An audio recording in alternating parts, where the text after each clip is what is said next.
Tired of dropping your phone or struggling to prop it up? Meet the Pop Sockets phone grip with expanding kickstand in black, your new must-have accessory. Don't miss out. Grab yours today. Click the link in the video description to shop now on Amazon. The government should be ashamed of the £5 billion disability cuts. They are barbaric. A disability rights campaigner has slammed the government's benefit cuts as barbaric and said she is scared of what the future will hold for the community. Earlier this week, Work and Pensions Secretary Liz Kendall announced changes to the welfare system aimed at saving $5 billion by the end of 2030. Shani Danda, an award-winning ambassador for the disability charity Scope, said the government should be ashamed of the cuts. She told Metro, "The changes are barbaric and indefensible. We're living in a time where so many disabled people are in poverty, destitution, and are in hunger. And the government now want to make more cuts, which have nothing to do with getting people back into work. This is a big step back, and the government should be ashamed." To view this video, please enable JavaScript and consider upgrading to a web browser that supports HTML5. Video. Up next, Shani from Birmingham won the title of the UK's most influential disabled person in 2023 and said it is scary how much more expensive life will become now for even more disabled people. When she was 2 years old, Danda was diagnosed with brittle bone disease, osteogenesis imperfecta, causing her bones to frequently break. She said a stigma attached to them is still preventing people from getting jobs, and that the narrative for the government is to cut their spending on welfare, and yet want more disabled people in jobs.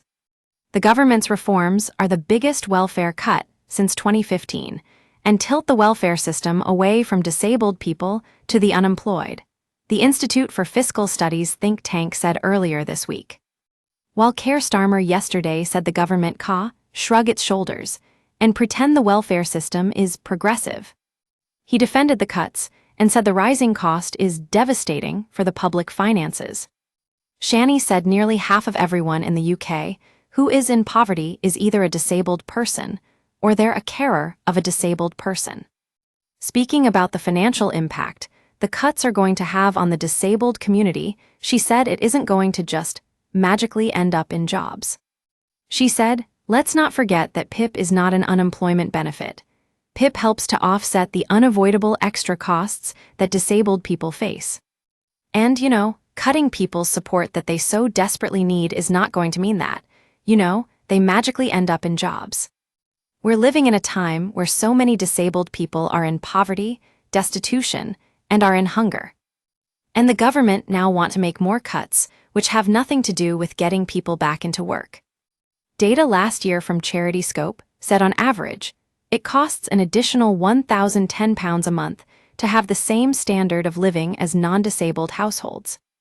The Disability Price Tag report said on average the extra cost of disability is equivalent to 67% of household income after housing costs. The welfare overhaul has seen that around 1 million people who used to receive PIP, but now won't qualify after the changes, stand to lose more than £4,000 a year. Shani added, "What it means is, from a personal perspective, that life is going to cost even more money. Personally, for me, I'm not able to save for my future because any money I would be saving, or I could try to save, I'm having to spend it now to live. And it's things like having to pay taxes because the tube stations aren't accessible. So again, these are things that I can't avoid doing, because if I'm going to work, I have to get there." The disability specialist, campaigner and social business person said the cuts have caused high anxiety in the community. By Craig Munro. The personal independence payment began to be rolled out in 2013 amid the phase-out of the disability living allowance for most recipients in England and Wales. Today, disabled children in England and Wales get disability living allowance and switch to PIP when they turn 16. Although the BBC has found the switch from one to the other is not always smooth, even for those with life-changing conditions like cancer, blindness, and epilepsy. James Taylor, the director of strategy for Scope, told Metro, "The significance of PIP is that it recognizes life isn't easy and offers some financial support. However, he said the current rate doesn't go anywhere near far enough to cover the extra expense that many disabled people face. At the moment, the basic rate of living allowance provided weekly via PIP is £72.65, and the enhanced rate is £108.55, well below the £1,010 a month typically needed according to Scope's calculations. The amount a recipient gets is based on the amount of aid and supervision they need for everyday tasks, and extra is available for those with mobility issues. This is worked out through a system of points, depending on the areas where people struggle most. Health professionals rate each recipient on a scale of 0 to 12 for the amount of support they need for everyday tasks, such as preparing food and washing. It is this point system that lies at the center of today's changes. Speaking to MPs this afternoon, Liz Kendall said PIP would not be frozen, as had been reported earlier this month. But she added, people will need to score a minimum of 4 points in at least one activity to qualify for the daily living element of PIP from November 2026.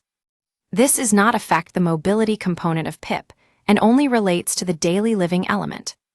The intention is to stop people who are given low scores across a range of areas from being able to claim the benefit, and limit it only to people who are most severely disabled. In addition, a review is being launched into the PIP assessment, which will be led by Social Security and Disability Minister Sir Stephen Timms.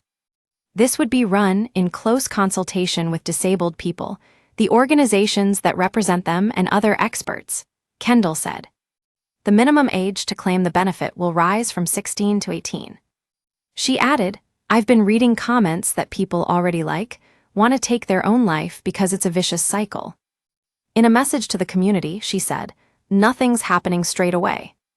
MPs do need to vote on this, and if anybody is worried or feeling anxious to get support from Samaritans, they can be contacted day or night or Scope. They have a helpline. You're definitely not alone in feeling the way that you are either, and just reach out for support.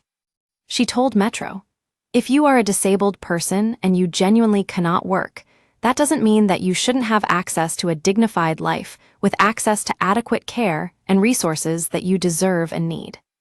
Samaritans are here to listen, day or night, 365 days a year. You can call them for free on 116 123, email joe@samaritans.org or visit samaritans.org for more information.